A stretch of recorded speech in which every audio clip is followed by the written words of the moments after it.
ওয়া জালজালাতান, এবং ভূমিকম্প। আর নবীজি বলছেন ভূমিকম্প না, নবীজি বলছেন যে বাইনা ইয়াদাই সাআ, কিয়ামতের আগে আগে মুতানুন শাদীদ, মহামারী ছড়িয়ে পড়বে, বড় বড় মহামারী। ওয়া বা'দাহু, আর মহামারীর পরে আসবে সানাওয়াতুজ জালাজিল, ভূমিকম্পের বছরগুলো। ভূমিকম্পের বছরগুলো।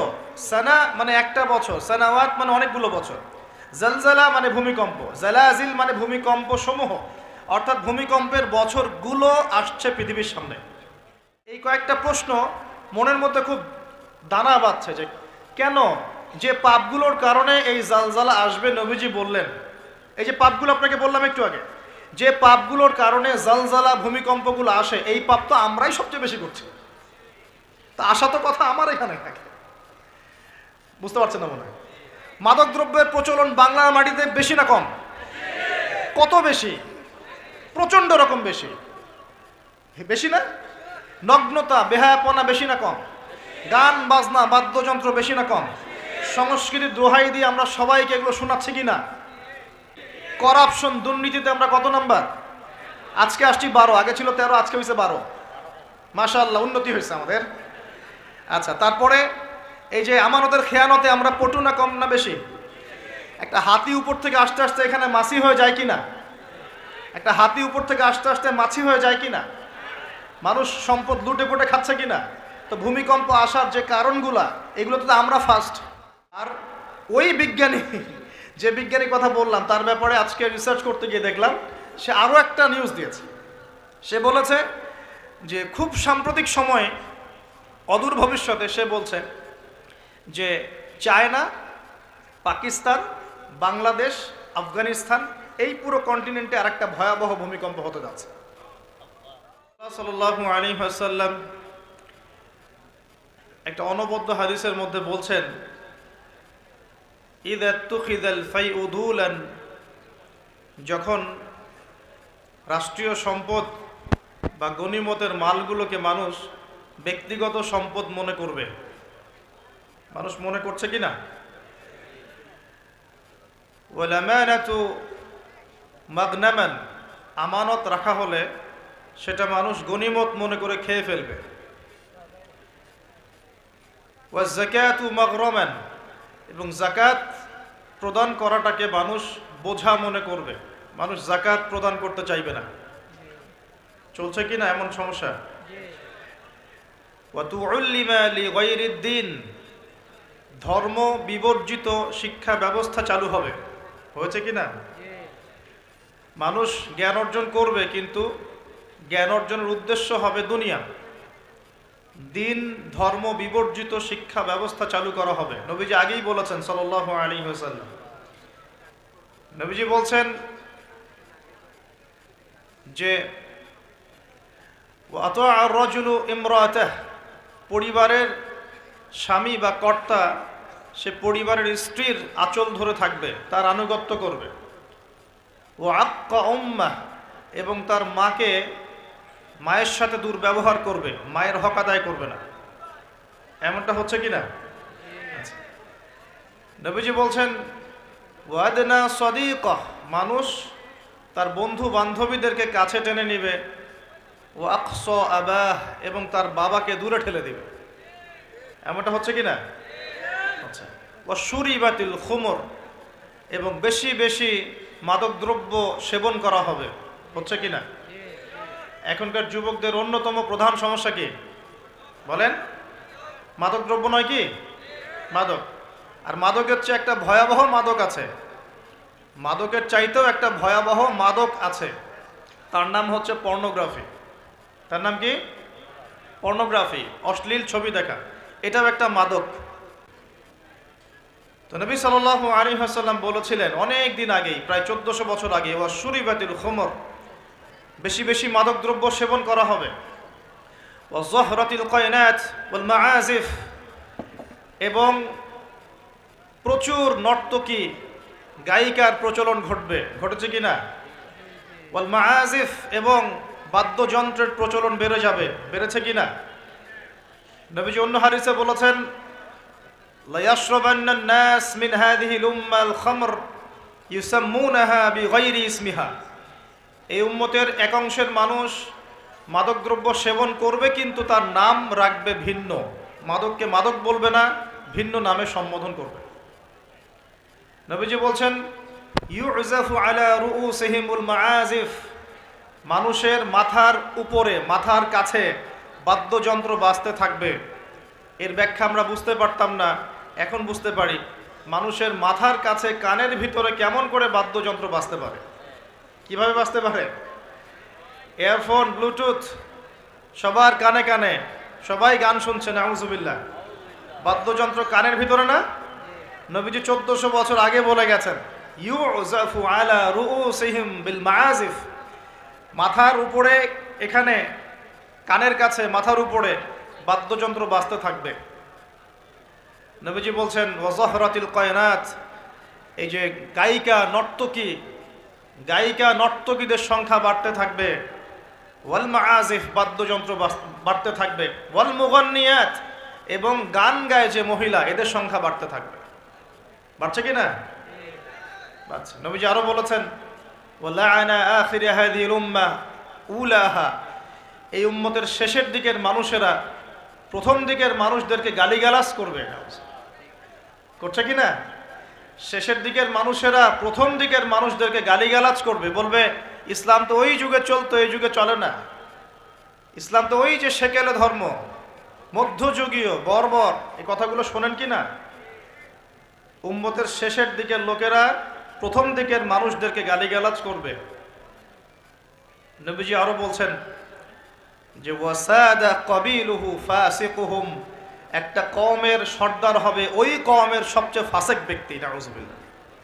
এমনটা হয় কি না? একটা কওমকে নেতৃত্ব দিবে সেই কওমের সবচেয়ে ফাসিক ব্যক্তি। ফাসিক কে? কে ফাসিক? আল্লাহ পাক ইবলিস সম্পর্কে বলছেন যে ইবলিস আদমকে সিজদা করলো না, সূরা কাহাফের মধ্যে। ওয়াইয কুলনা লিল মালাইকাতি ইসজুদু লিআদম ফাসাজাদু ইল্লা ইবলিস, আমি যখন ফেরেশতাদেরকে বললাম যে আদমকে সিজদা করো, সবাই সিজদা করলো, ইবলিস করলো না। ফাফাসাকা আন আমরি রব্বি, সে তার রবের আদেশের সাথে ফাসেকি করলো। মানে রবের আদেশ মেনে না চলাটাই ফাসেকি। আর নবীজি বলছেন ওয়াসাদা কবিলুহুম ফাসিকুহুম, একটা কওমের নেতৃত্ব দিবে ফাসিক ব্যক্তি, যে আল্লাহ পাকের হুকুম আহকামের পরোয়া করবে না। ওয়া কানা যাঈমুল কওমি আরযালাহুম, সমাজের সবচেয়ে নিকৃষ্ট মানুষকে কর্তৃত্বের আসন দেওয়া হবে। এগুলো হচ্ছে কি না সমাজের মধ্যে? আরো বলছেন ওয়াজহরাতিল আসওয়াতু ফিল মাসাজিদ, মসজিদগুলোর মধ্যে শোরগোল, হট্টগোল বেড়ে যাবে। যাচ্ছে কি না? যখন এমন হবে, নবীজি বলছেন ইয়াখসিফুল্লাহু বিহিমুল আরদ, আল্লাহ রাব্বুল আলামিন ওই সম্প্রদায়কে এই ভূমি সহ নিচে ধসিয়ে দিবেন। বলি নাউজুবিল্লাহ। এখন ভূমিকম্প আসছে কি না? আরো বলছেন নবী সাল্লাল্লাহু আলাইহি ওয়াসাল্লাম ওয়ায়াজআলুল্লাহু মিনহুমুল কিরাদাতা ওয়াল খানাজির, আল্লাহ রাব্বুল আলামিন তাদের মধ্যে কিছু মানুষকে শুয়োর এবং বানর বানিয়ে দিবেন। বলি নাউজুবিল্লাহ। আর মানুষ কিন্তু বাহ্যিকভাবে বানর হয় না, দেখা যায় ভিতর থেকে বানর হয়ে গেছে। ভিতর থেকেই বানর হয়ে গেছে। ভিতর থেকে বানর মানে কি?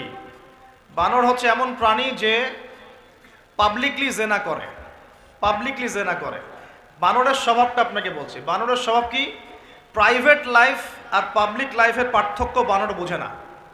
কোন কাজগুলো প্রাইভেট লাইফে করতে হয় আর কোন কাজগুলো পাবলিকলি করতে হয়, এই কমন সেন্সটা বানরের নাই।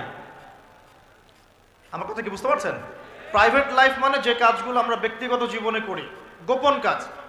আর পাবলিক মানে যে পাবলিকলি আমরা সবাই বসে আছি এখন, পাবলিক লাইফ। তো প্রাইভেট লাইফ আর পাবলিক লাইফের পার্থক্যটা বানর বোঝে না। আর আল্লাহ পাক কি শাস্তি দিবেন? বানর বানিয়ে দিবেন। সত্যি সত্যি কি মানুষ এখনো বানর হয়েছে? কাউকে দেখেছেন যে মানুষ থেকে বানর হয়ে গেছে? এমন কি হয়েছে এখনো? শুধু সূরা বাকারা একটা দলিল আছে, শনিবারের সীমা লঙ্ঘন করার জন্য আল্লাহ পাক বনু ইসরাঈলের একটা দলকে মানুষ থেকে বানর বানিয়ে দিয়েছিলেন। এই একটা দলিল কোরআনে পাওয়া যায়। এই উম্মতের মধ্যে কখনো শুনেছেন উম্মতে মুহাম্মাদির কোনো ব্যক্তি মানুষ থেকে বানর হয়ে গেছে? এটা হতে পারে মানুষ ভিতর থেকে বানর হয়ে যাবে, অর্থাৎ পাবলিক লাইফ আর প্রাইভেট লাইফের পার্থক্য বুঝতে পারবে না। এমনটা হচ্ছে কিনা?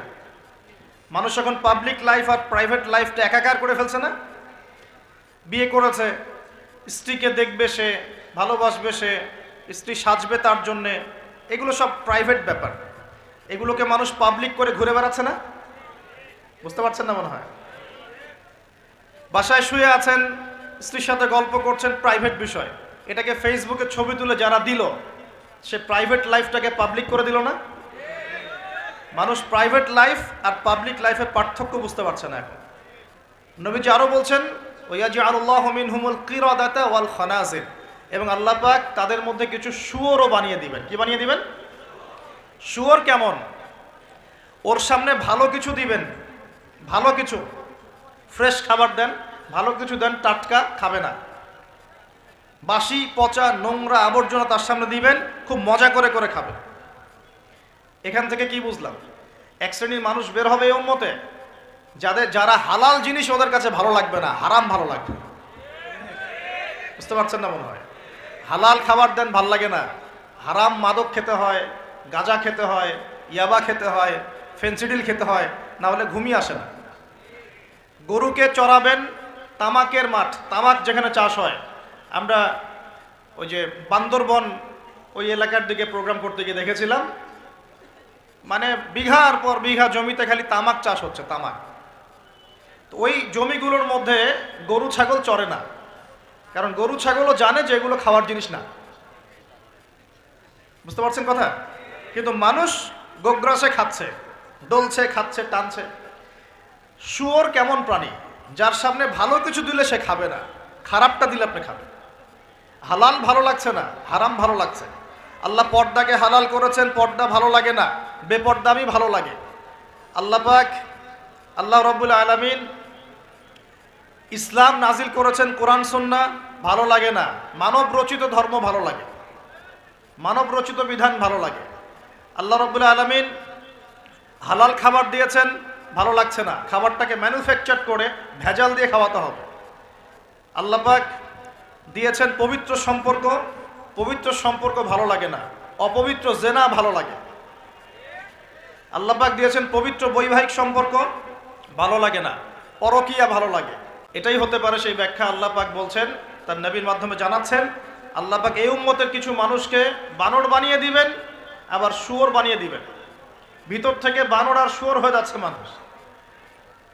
আর এখন এগুলোই শেখানো হয় যে আমাদের পূর্বপুরুষকে নাকি মানব থেকে তৈরি করা হয়েছে। এই আকীদায় যে বিশ্বাস করে সে স্পষ্ট কাফের। যে এরকম কোন আকীদায় বিশ্বাস করবে সে স্পষ্ট কাফের, এবং তাকে কেউ কাফের মনে না করলেও সে কাফের। এখানে বড় বড় অনেক ওলামায়ে কেরাম আছেন, আমি আসলে তাদের সামনে কথা বলতে লজ্জা বোধ করছি। আপনারা তাদের কাছ থেকে ফতোয়া জিজ্ঞাসা করেন। কেউ যদি বিশ্বাস করে যে আল্লাহ পাক মানুষকে নিজ হাতে আদম আলাইহিস সালামকে সৃষ্টি করেন নাই, বরং মানুষ বানর থেকে আস্তে আস্তে আস্তে আস্তে মানুষ হয়েছে, এই কথা যদি কেউ বিশ্বাস করে, তাহলে সে ঈমান থাকবে না কুফরি হবে? ঈমান থাকবে? কোশ্চিন কালেও না।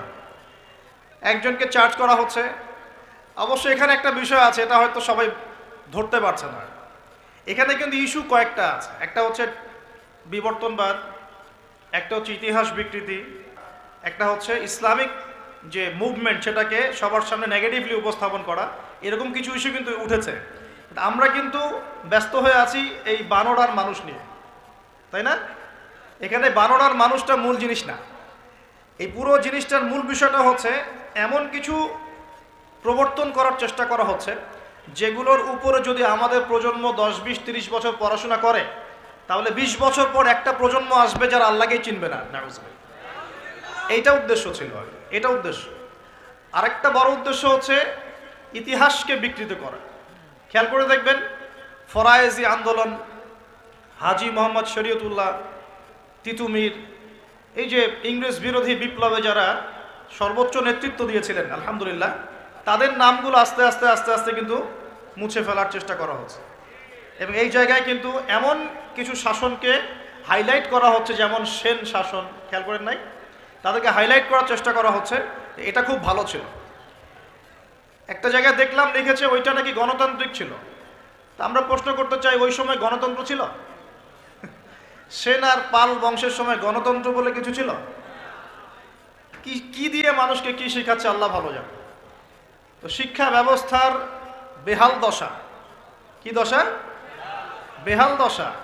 আমাদের সন্তানদের ব্যাপারে যদি আমরা সতর্ক না হই, তাহলে ওই যে নবীজি বললেন ওয়াতুউল্লিমা লিগাইরিদ্দিন, ভূমিকম্প, আল্লাহর আযাব গজব আসার অন্যতম কারণ হবে ধর্ম বিবর্জিত শিক্ষা চালু করা। এবার শোনেন কি আযাব আসবে এই কাজগুলো করলে। এই কাজগুলো করলে কি আযাব আসবে একটু শোনেন, এরপরে আমি সামনের দিকে যাচ্ছি। কাজগুলো কি? যখন আমরা আমানতের খেয়ানত করব, এক, যখন গনিমতের মাল রাষ্ট্রীয় সম্পদকে নিজের বলে চালিয়ে দিব, যখন আমরা স্ত্রীদের আনুগত্য করে মাকে কষ্ট দিব, বন্ধুদেরকে কাছে টেনে নিয়ে বাবাকে কষ্ট দিব, যখন ধর্ম বিবর্জিত শিক্ষা চালু করব, যখন আমরা গায়িকা নর্তকীদেরকে বেশি প্রমোট করব, তাদেরকে বাড়িয়ে দিব, মসজিদে হট্টগোল বেড়ে যাবে, কানের কাছে বাদ্যযন্ত্র বাজবে, জেনা বাড়বে, অশ্লীলতা বাড়বে, ফাহেসা কাজ বাড়বে, এবং কমে নেতৃত্ব দিবে ফাসেক ব্যক্তি, সমাজের সবচেয়ে নিচু শ্রেণীর মানুষ উঁচু উঁচু বিল্ডিং নির্মাণের প্রতিযোগিতা করবে, এবং দাসী তার মনিবকে জন্ম দিবে, মানে সত্য মিথ্যা ন্যায় অন্যায়ের মানদণ্ড উল্টে যাবে। যখন এমন হবে তখন নবীজি বলছেন ফালইয়ারতাকিবু ইনদা যালিকা, তখন ধেয়ে আসবে। কি ধেয়ে আসবে?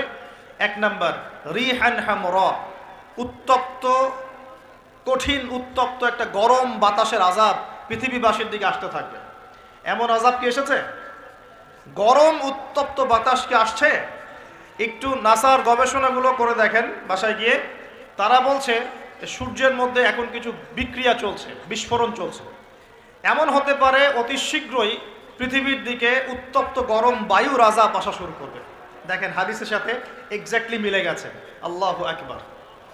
রিহান হামরা মানে গরম উত্তপ্ত বাতাস আসবে পৃথিবীর দিকে, এবং মনে করবেন না এই বাতাস যদি গায়ে লাগে খুব কমফোর্টেবল ফিল হবে, বরং এর ফলশ্রুতিতে দেখা যাবে ফসল নষ্ট হয়ে যেতে পারে, বৃষ্টিপাত বন্ধ হয়ে যেতে পারে, খরা হতে পারে, মরুকরণ হতে পারে, আর অনেক সমস্যা হতে পারে, পানির স্তর নিচে নেমে যেতে পারে। রিহান হামরা। আরেকটা হচ্ছে দুই, ওয়াজালজালাতান, এবং ভূমিকম্প। আর নবীজি বলছেন ভূমিকম্প না, নবীজি বলছেন যে বাইনা ইয়াদাইস সাআ, কিয়ামতের আগে আগে মুতানুন শাদীদ, মহামারী ছড়িয়ে পড়বে, বড় বড় মহামারী। ওয়া বা'দাহু, আর মহামারীর পরে আসবে সানাওয়াতুজ জালাজিল, ভূমিকম্পের বছরগুলো। ভূমিকম্পের বছরগুলো। সানা মানে একটা বছর, সানাওয়াত মানে অনেকগুলো বছর, জালজালা মানে ভূমিকম্প, জালাজিল মানে ভূমিকম্প সমূহ, অর্থাৎ ভূমিকম্পের বছরগুলো আসছে পৃথিবীর সামনে। আপনারা তুরস্কের ভূমিকম্প সম্পর্কে জানেন। কিছু বিষয় আছে যেটা আমি এখনো মেলাতে পারছি না। বুঝলাম যে ভূমিকম্প আল্লাহ পাকের আযাব, আল্লাহর গজব। কাফের মুশরিক মুনাফিকদের উপর যখন আসে তখন এটা গজব বলেই ধরে নেওয়া যায়, আর যখন মুমিন মুসলিমদের উপরে আসে তখন আমরা মনে করি এটা আমাদের হয়তো পাপের শাস্তি, বা আল্লাহ পাক আমাদেরকে সতর্ক করছেন, অথবা রহমত, এর মধ্য দিয়ে আল্লাহ গুনাহ মাফ করে দিবেন, আমরা এমনটা মনে করি। কিন্তু কিছু পয়েন্টস এখনো মিলাতে পারছি না। 1 মাস আগে নেদারল্যান্ডের একজন বিজ্ঞানী বলেছিলেন যে 1.5 মাসের মধ্যে তুরস্কে একটা ভূমিকম্প হবে। 1 মাস আগে নেদারল্যান্ডের একজন বিজ্ঞানী বলেছিলেন 1.5 মাসের মধ্যে তুরস্কে একটা ভূমিকম্প হতে পারে। কিভাবে সে জানলো বা এস্টিমেট করলো এখনো মেলাতে পারি নাই। 2 নম্বর প্রশ্ন, সাম্প্রতিক সময় তুরস্ক আর ওই মোস্তফা কামাল আতাতুর্কের সময়কার তুরস্ক এক নয়। ওই সময়ে অটোম্যানদেরকে পরাজিত করে ওরা একজনকে ক্ষমতায় বসিয়েছিল, তার নাম হচ্ছে মোস্তফা কামাল আতাতুর্ক, নাম শুনেছেন? সে যখন ক্ষমতায় এসেছিল তখন ওই যে রাস্তাঘাটে নগ্ন হয়ে মেয়েরা ঘুরে বেড়াচ্ছে, নামাজ বন্ধ, আজান বন্ধ, মাদ্রাসা বন্ধ, আজান যদি দিতেও হয় তাও আরবি ভাষায় না, তুর্কি ভাষায় দেওয়া লাগে। আপনারা জানেন কিনা ওই সময় সব মাদ্রাসা বন্ধ করে দেওয়া হয়েছিল, মসজিদগুলো তালা মেরে দেওয়া হয়েছিল, দিন শিখা যাবে না, দাড়ি রাখা যাবে না, মানে একদম জিরো টলারেন্স, ইসলামের এগেনস্টে একদম জিরো টলারেন্স। কার যুগে? মোস্তফা কামাল আতাতুর্কের যুগে। বাট এখন যিনি ক্ষমতায় আছেন এরদোগান, আমরা দোয়া করি তার জন্য, আল্লাহ পাক তাকে দীর্ঘ নেখায়াত দারাজ করুন। এই তুরস্ক কিন্তু আগের তুরস্কের মতো নয়। বিগত 15 থেকে 20 বছরে সে কিন্তু মাশাআল্লাহ ইসলামের কল্যাণে কাজ করার চেষ্টা করছে। আমরা জানি সে ন্যাটোর মধ্যে আছে, আমরা জানি রাশিয়ার সাথে তার একটা বন্ড আছে, আমরা জানি যে সিরিয়া ওয়ারের মধ্যে সে কিছু ভূমিকা রেখেছে। অনেক নেগেটিভ বিষয় আছে, এটা আপনি বলতে পারেন, ঠিক আছে, আমি মানি, বিকজ আমি ওয়ার্ল্ড অ্যাফেয়ার্সের একজন ছাত্র। কিন্তু এটাও আপনাকে দেখতে হবে যে কোন জায়গা থেকে তিনি তুরস্ককে টেনে নিয়ে কোন জায়গায় আসার চেষ্টা করেছে। তিনি নামাজ চালু করেছেন, মসজিদ উন্মুক্ত করেছেন, মাদ্রাসা শিক্ষা ব্যবস্থার উন্নয়ন করেছেন, ইসলামিক কালচার চালু করেছেন, এই যে সংস্কৃতি ছড়িয়ে ইসলামিক সংস্কৃতি ছড়িয়ে দেওয়ার চেষ্টা করছেন, অটোম্যানদের হারানো সেই গৌরব আবার ফিরে আনার চেষ্টা করছিলেন। এবং এই চেষ্টা ক্রমাগত অব্যাহত আছে কিন্তু, এবং জাতি তাকে কিন্তু খুব ভালোবাসে, জাতি কিন্তু তাকে খুব ভালোবাসে। এখন সাম্প্রতিক সময় যে ইস্যুটা হয়েছিল কোরআন পুড়িয়ে দেয়, এসো মনে আছে? কোন দেশ পুড়িয়ে দিয়েছিল? সুইডেন, মনে আছে? তো এই ইস্যুটা নিয়ে কিন্তু সবচেয়ে বেশি প্রতিবাদ করেছে যে রাষ্ট্রটা, তার নাম তুরস্ক। কথা বুঝতে পারছেন? শুধু তাই নয়, ওই ন্যাটোতে যোগদানকে কেন্দ্র করে ন্যাটোর সাথে তার একটা কনফ্লিক্ট চলছে। সুইডেন, ডেনমার্ক, ফিনল্যান্ড এরা যে ন্যাটোর কাছাকাছি আসতে চাচ্ছে, তুরস্ক ডিফিট করছে, না আসা যাবে না। এবার আপনাকে কয়েকটা পয়েন্ট বলি। নেদারল্যান্ডের সেই বিজ্ঞানী কেমন করে বললো যে দেড় মাসের মধ্যে এটা হতে পারে, এক পয়েন্ট।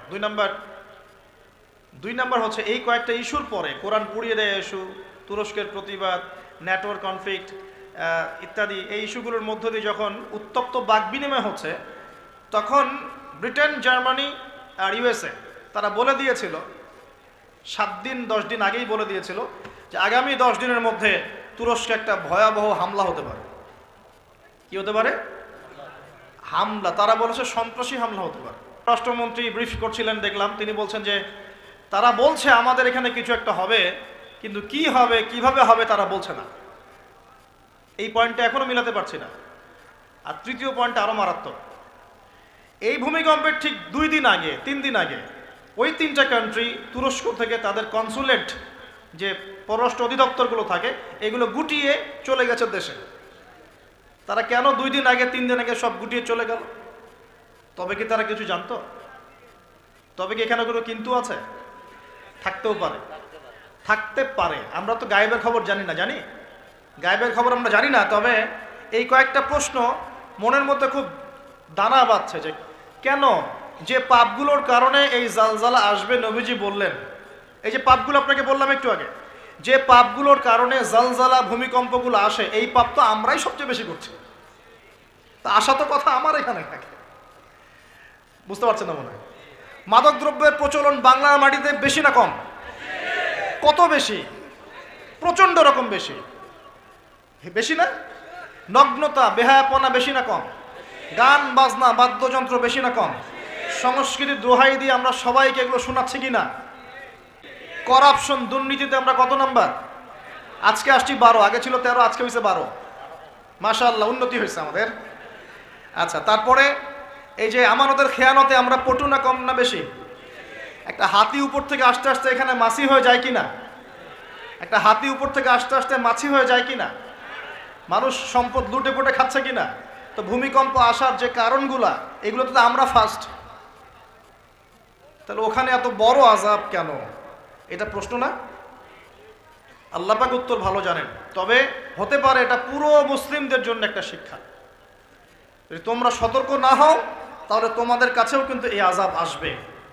আর ওই বিজ্ঞানী, যে বিজ্ঞানীর কথা বললাম, তার ব্যাপারে আজকে রিসার্চ করতে গিয়ে দেখলাম সে আরও একটা নিউজ দিয়েছে। সে বলেছে যে খুব সাম্প্রতিক সময়ে, অদূর ভবিষ্যতে, সে বলছে যে চায়না, পাকিস্তান, বাংলাদেশ, আফগানিস্তান, এই পুরো কন্টিনেন্টে আরেকটা ভয়াবহ ভূমিকম্প হতে যাচ্ছে। দুটো প্রশ্ন করবো, সে কেমন করে এস্টিমেট করতে পারে আর তার কথা ফলতেছে কিভাবে? তবে সায়েন্স বলছে, এবং কোরআন হাদিস থেকে আমরা এটাও দেখছি যে হ্যাঁ, ভূমিকম্প যে পাপের কারণে আসে, এই পাপগুলো আমরা কিন্তু করছি, কম বেশি সবাই করছি। আর 2 নাম্বার হচ্ছে যে টেকটনিক প্লেটের কথাগুলো বলা হয়, বা এই যে ফ্রন্ট লাইনগুলোর কথা বলা হয়, এগুলোও কিন্তু আমাদের দেশ পাকিস্তান, আফগানিস্তান, চায়নার দিকে আছে, মায়ানমারের দিকে আছে। আর এটা হাদিস থেকে আমি জানি যে কিয়ামতের আগে আগে 3টা বড় বড় ভূমিকম্প হবে। কয়টা ভাই? 3টা। এই কিয়ামতের 10টা বড় আলামতের মধ্যে এই 3টা হচ্ছে অন্যতম। নবীজি বলেছেন, একটা হচ্ছে পৃথিবীর পূর্ব দিকে যেখানে আমরা বসবাস করি, Bangladesh, Pakistan, Sri Lanka, India, Myanmar, Indonesia, Malaysia, এই পূর্ব দিক, এদিকে একটা ভূমিধস হবে। একটা হলো পৃথিবীর পশ্চিমে। আর 3 নাম্বার হচ্ছে পৃথিবীর মাঝখানে জাজিরাতুল আরবিয়া, আরাবিক পেনিনসুলার মধ্যে একটা ভূমিকম্প হতে পারে। এই 3টা হবেই, রাসূল সাল্লাল্লাহু আলাইহি ওয়াসাল্লাম বলেছেন। আর তিনি আরো বলে গেলেন যে বাবাদাহু সানাওয়াতু জালাজিল, মহামারীর পরে আসবে ভূমিকম্পের বছরগুলো। এই পুরো বিষয়গুলো একত্রিত করলে আমাদের সচেতন হওয়ার দরকার আছে কি নাই?